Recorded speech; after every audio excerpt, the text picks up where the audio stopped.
I always had a dream that, you know what, I needed to be something, not for the sake of fame. If I wanted to be famous, I'd be an actor, or I'd be a singer, or I'd be something that would be in front of the camera. But my calling was food. Did I ever think that it was going to explode to this point of how I've become not only engulfed but completely obsessed? I mean, my entire life has now been driven to building this completely insane life. But I think that it was from childhood, and it's also childhood memories that have brought me to this place. I think also when you're passionate about something and you care about something, it's because it's not a job, it's not a career, it's a lifestyle.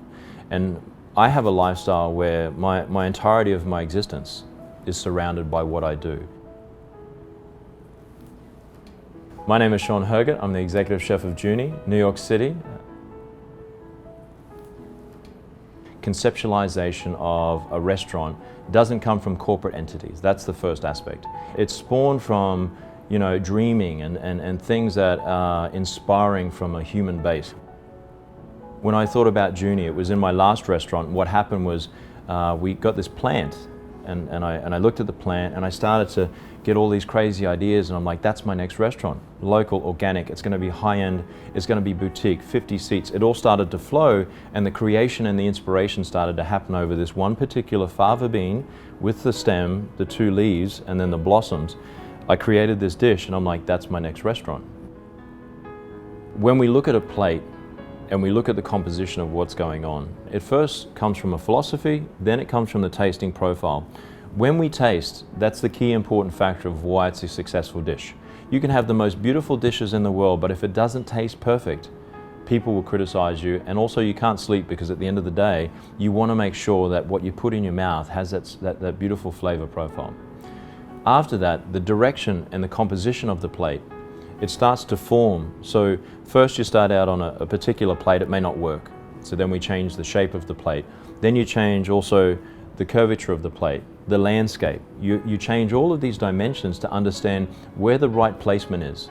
Negative space is very important. I love negative space because what it does, it gives you that wonderful glow. You can see the dimensions of what you're putting together. But first, philosophy, then taste. The taste, again, I cannot express how important that is. It's the most important thing. And then everything else is basically, it's eye candy. And I think the reality of what we do here is that we take a huge amount of attention to all of the details, but still at the top of the apex, the key factor of why people come back here is because when they eat this food, their eyes roll back in their head, and it's something that is so very human, and it's also, you can feel the organicness of it. You can taste that harmony, and you can taste that team that's striving for perfection to bring that beautiful nexus point together on your palate to inspire your mind, again, to make that lifetime memory. Oh, great taste is something that's learned, and it's also something that's educated. It takes years and decades to understand what you're actually tasting. And there is a philosophy that if you don't eat great food, or if you don't drink great beverage, you cannot define what greatness is. It's like anything. If you don't exercise it well, and you don't exercise it regularly, what tends to happen is it finishes and it slows down. So the more I live and the more I experience, I bring all of these memories of what I do and all of these inspirations through my life. And that's how I've educated my palate to understand what true taste is. And it's not just saying like, all right, well, that tastes really good. I'm talking about 5, 10, 15, sometimes 20 different levels of flavor profiles to understand what's happening right from the start of the dish to the final part of the dish.